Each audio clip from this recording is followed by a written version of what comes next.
మీ జీవితంలో మంచిగా మాట్లాడేవాళ్ళు ఉంటారు, చెడుగా మాట్లాడేవాళ్ళు ఉంటారు. ఎవరెవరో ఏదేదో అన్నారని బాధపడకూడదు. ఈ ప్రపంచాన్ని ఒక్కొక్కరు ఒక్కో కోణంలో చూస్తారు. ఎప్పుడూ సంతోషంగా ఉండాలంటే ఈ మూడు చేయకండి. పోగొట్టుకున్న వాటిని తలుచుకొని బాధపడటం, ఇతరులతో పోల్చుకోవటం, అందరి వద్ద మంచి అనిపించుకోవాలనుకోవటం. మనిషికి ఉన్న రెండు అద్భుతమైన వరాలు: తన మరణం ఎప్పుడు ఏ విధంగా సంభవిస్తుందో తెలియకపోవటం, తనతో ఉన్నవారు తన గురించి మనసులో ఏమనుకుంటున్నారో తెలియకపోవటం. బంధం విలువ ఎంతంటే ఉన్నప్పుడు కనుక్కోలేనంత, కోల్పోయినప్పుడు కొనుక్కోలేనంత. విజేత వెనక ఉండేది అదృష్టమో మంత్రదండమో కాదు, చక్కని ప్రణాళిక, కఠిన శ్రమ, అంకిత భావం. మారిపోయే మనుషుల్ని చూసి ఆశ్చర్యపోకండి. వెలుగుకు అనుగుణంగా మీ నీడే మారిపోతుందని మర్చిపోకండి. తల్లిదండ్రులు పిల్లలకు ఆస్తులు పంచితే వాళ్ళకు భరోసా ఉంటుంది, కానీ క్రమశిక్షణ పంచితే వాళ్ళ జీవితం గొప్పగా ఉంటుంది. చెడుతో ఎప్పుడు ఎలా ఉండాలో అలా ఉండకపోతే అనవసరమైన తలనొప్పిలా తయారవుతాయి. ప్రతిదానికి ఒక లెక్క ఉంటుంది. అందరి లెక్కలను సరిచేయటానికి ఒక రోజు వస్తుంది. చెడ్డవారి దృష్టిలో తెలివి అంటే తప్పు చేసి తప్పించుకోవటం. మంచివారి దృష్టిలో తెలివి అంటే తప్పు చేయవలసిన పరిస్థితుల నుంచి తప్పించుకోవటం. మీరు ఎంచుకునే దారిని బట్టే మీ జీవితం ఆధారపడి ఉంటుంది. మంచి మార్గం ఎంచుకుంటే జీవితం స్వర్గతుల్యం అవుతుంది. చెడ్డదారిన ప్రయాణిస్తే బ్రతుకు నరకప్రాయంగా మిగిలిపోతుంది. గుండెకి గాయం కొత్తేమి కాదు, మనసుకు బాధ తెలియంది కాదు. జీవితమనే బడిలో రోజుకు అనుభవపాఠం నేర్చుకోవాలి. ఏది సొంతం కాదు, కాబట్టి దేనికోసమో ఆరాటపడటం మానుకోవాలి. నువ్వు ధైర్యంగా ఒక్క అడుగు వేస్తే విజయం నీ వైపు 10 అడుగులు వేస్తుంది. ఒక చెడ్డవారు మంచివారిగా మారకపోయినా ఈ సమాజానికి ఎటువంటి నష్టం ఉండదు. కానీ ఒక మంచివారు చెడ్డవారిగా మారితే మాత్రం చాలా నష్టం జరుగుతుంది. అనుభవాలన్నీ అమృతాన్ని పంచలేవు, కానీ అవి చిమ్మే విషయాన్ని గుండెల్లో దాచుకొని అడుగడుగు బలంగా వేస్తూ నడిచినప్పుడే మరింత దృఢంగా దేన్నైనా ఢీకొని గెలవగలరు. మాట్లాడేటప్పుడు నోరు, ఖర్చు చేసేటప్పుడు పర్సును జాగ్రత్తగా చూసుకుంటే పరువు, డబ్బు రెండూ మీ నియంత్రణలోనే ఉంటాయి. నీ గురించి నలుగురు 4 రకాలుగా అనుకుంటారని గుమ్మం దగ్గరే ఆగిపోకు. నిన్ననేవాళ్ళు నీ వెన్నెనకాలే ఉంటారు, కానీ నీ ముందు కాదు. కొన్ని ముగింపులు ఆనందాన్ని ఇవ్వలేకపోయినా కూడా సరికొత్త ప్రయాణాన్ని ఆరంభించడానికి సరిపడా అనుభవాలను ఇస్తాయి. ఇసుక పైన ఇసుక అని రాయగలరు, కానీ నీటి మీద నీరు అని రాయలేరు. ఆశలు, ఆశయాలు కూడా అలాంటివి. కొన్ని సాధారణమైనవి, కొన్ని అసాధ్యమైనవి. నిన్ను కష్టాలు పాలు చేయటానికి అవసరమైన మార్గాలు జీవితమంతా అనేక ఉంటాయి, కానీ నిన్ను కష్టాలు పాలు చేయగల అసలైన మార్గం నీ వైఖరి మాత్రమే. మంచి కోసం మనిషి మారాలి. అవకాశం కోసం మనిషి తన రంగులు మార్చకూడదు. చెడు స్వభావం కలవారని తెలిస్తే సొంత వాళ్ళైనా పరాయి వాళ్ళైనా సరే పక్కన పెట్టండి. ఎందుకంటే మీ తోటలో పండిన మిరపకాయే కదా అని కళ్ళల్లో పెట్టుకుంటే అది మంటనే పుట్టిస్తుంది, కానీ చల్లదనాన్ని ఇవ్వదు. అలాగే చెడు స్వభావం కలవారు కూడా అంతే. నీ జీవితంలోకి మనుషుల్ని ఆహ్వానించటం మంచిదే. నిన్ను బాధపెట్టిన వారిని తొలగించటం కూడా మంచిదే. ఎవరిని ఉంచాలి, ఎవరిని తొలగించాలి అనే నిర్ణయం కూడా నీదే. ఆహ్వానించి ఆనందంగా ఉన్నా, తొలగించి సంతోషంగా ఉన్నా అంతా నీ చేతిలోనే ఉంది. డబ్బు మీ వాస్తవ రూపాన్ని బయటపెడుతుంది. ఒకవేళ మీరు అత్యాశపరులైతే సంపాదన పెరిగే కొద్దీ మీలో అత్యాశ మరింత పెరుగుతూ ఉంటుంది. మీరు దయగలవారైతే ధనంతో పాటే మీలో దయాగుణం కూడా అధికమవుతూ ఉంటుంది. ఒకవేళ మీరు డబ్బుని ఎలా వినియోగించుకోవాలో తెలియని మూర్ఖులైతే రాబడి పెరిగినా పేదరికంలోకి జారుకుంటారు. వచ్చే డబ్బుని ఎలా పెట్టుబడి పెట్టాలో తెలిసినా తెలివైన వారైతే ధనవంతులు అవుతారు. మనిషి మంచివారు కావాలంటే మంచి పనులు చేయవలసిన అవసరం లేదు. ఎదుటివారి గురించి చెడుగా మాట్లాడకుండా ఉంటే చాలు. ధనం ఎప్పటికీ చెడ్డది కాదు. అది అందరి వద్ద ఒకేలా ఉంటుంది. కాకుంటే దాన్ని ఉపయోగించుకునే మనిషి మాత్రం అవసరానికి తగ్గట్టుగా రంగులు మారుస్తుంటాడు. మంచిగా అర్థం చేసుకుంటే మంచిగా కనిపిస్తారు, చెడుగా అర్థం చేసుకుంటే చెడుగానే కనిపిస్తారు.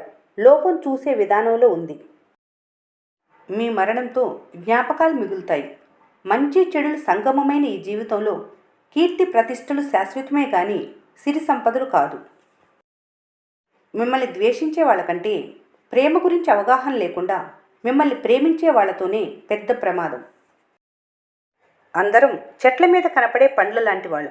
పండ్లు చాలా అరుదుగా కనిపిస్తుంది, అందరి దృష్టిలో పడుతుంది, పేరంతా పండు తీసుకుంటుంది. కానీ బయట ప్రపంచానికి కనపడిన వేర్లు ఇచ్చే శక్తి వల్లనే ఆ పండ్లు వచ్చాయి. మీ జీవితంలో మీరు చేసే ఉద్యోగాలు, మీకు వచ్చే కీర్తి వెనుక బయట ప్రపంచానికి కనపడిన తల్లిదండ్రులు ఉన్నారు.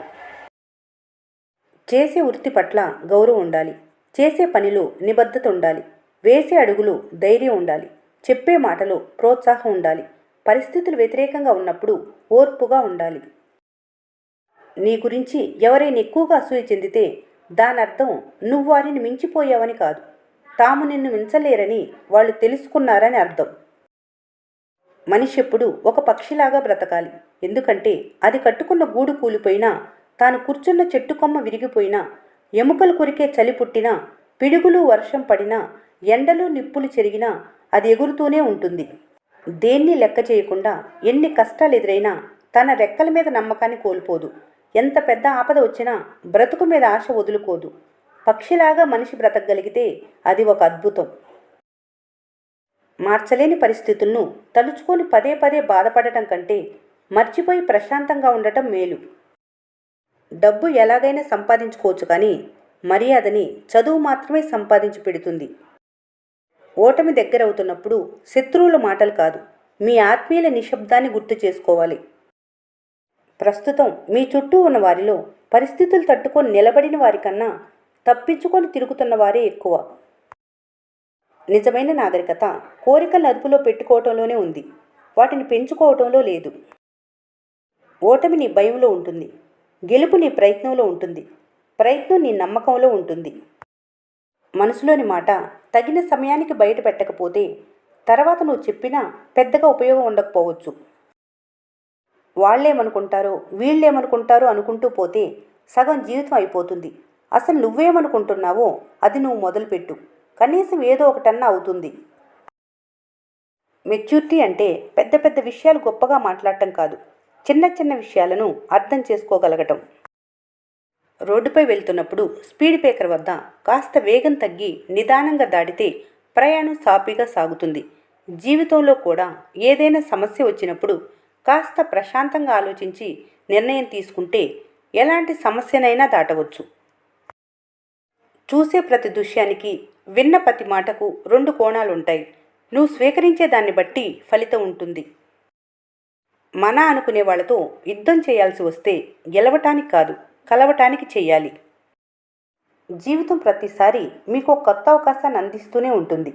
జారవిడిసిన అవకాశాల కోసం చింతించక కొత్త ఆశలతో, సరికొత్త ఊహలతో ముందడుగు వెయ్యి. జీవితం నీ బానిస అవుతుంది. సంతోషాన్ని ఎవరితోనైనా పంచుకోగలరు, కానీ బాధను మన అనుకున్న వారితోనే చెప్పుకోగలరు. అందుకే ఎవరైనా మీతో బాధను చెప్పుకుంటే వీలైతే సహాయం చేయండి, కానీ హేళన చేయకండి. బాధ ఎంత గొప్పదో వస్తూనే మీకు సొంత వాళ్ళని గుర్తొచ్చేలా చేస్తుంది. సంపద ఎంత చెడ్డదో వస్తూనే మీకు సొంత వాళ్ళని కూడా మర్చిపోయేలా చేస్తుంది. అన్నీ అనుకున్నట్లు జరగవు. జీవితం ఇలా ఉండాలి అని ఆశపడుతూ ముందుకెళ్తే ఎప్పుడూ అసంతృప్తి, బాధ. ఎలా ఉన్నా ఆనందంగా ఉండాలి అనుకుంటే అంతా సంతృప్తి. అదే నిన్ను ముందుకు నడిపిస్తుంది. విలువ తెలియని వారితో వాదించటం, వాళ్ళ మాటలకు స్పందించటం వల్ల వాళ్ళ విలువ పెంచటమే అవుతుంది. కథలని బొమ్మ కవితలు చెప్పినా, మారని మనిషికి నీతులు చెప్పినా ఒక్కటే. గర్వం నాశనానికి ముందు నడుస్తుంది, అహంకారం పతనానికి ముందు నడుస్తుంది. వీటికి దూరంగా ఉన్నవాళ్ళు జీవితంలో ఎదుగుతారు. వాటిని అలంకారంగా ధరించిన వాళ్ళు అతః పాతాళానికి పోతారు. నలుగురు మెచ్చుకునేంత గొప్ప చరిత్ర నీకు లేకపోయినా పర్వాలేదు, కానీ అందరూ అసహించుకునే వర్తమానం నీకుంటే అది ఖచ్చితంగా నీ తప్పే. మీ దగ్గర ఉండే ఆస్తి, కళ్ళు, ముక్కు, చెవులు, నాలుక, చర్మం. మీరు మెదడుకి ఎక్కువ ప్రాధాన్యత ఇస్తారు కాబట్టి మీ దగ్గర ఉన్నవి ఎప్పుడూ గొప్పగా కనపడవు. ఈ 5 ప్రకృతి మీకు ఇచ్చిన గొప్ప సంపద. ఈ 5 ఏం చేస్తారు అనే దాన్ని బట్టి మీ జీవిత సంపద పెరగటమో లేక తరగటమో ఆధారపడి ఉంటుంది. రాత్రి పడుకొని తెల్లారి లేస్తారా లేదా గ్యారంటీ లేని బ్రతుకులు. చెడ్డవారిగా ఎన్ని రోజులు బ్రతికితే ఏం లాభం? నీతిగా ఒక్కరోజు బ్రతికినా చాలు. జన్మకి అర్థమే మారిపోతుంది. ఈ వీడియో మీకు నచ్చినట్లయితే మన స్నేహ ఛానల్ని లైక్ చేయండి, సబ్స్క్రైబ్ చేసుకోవడం మర్చిపోకండి. Thanks for watching.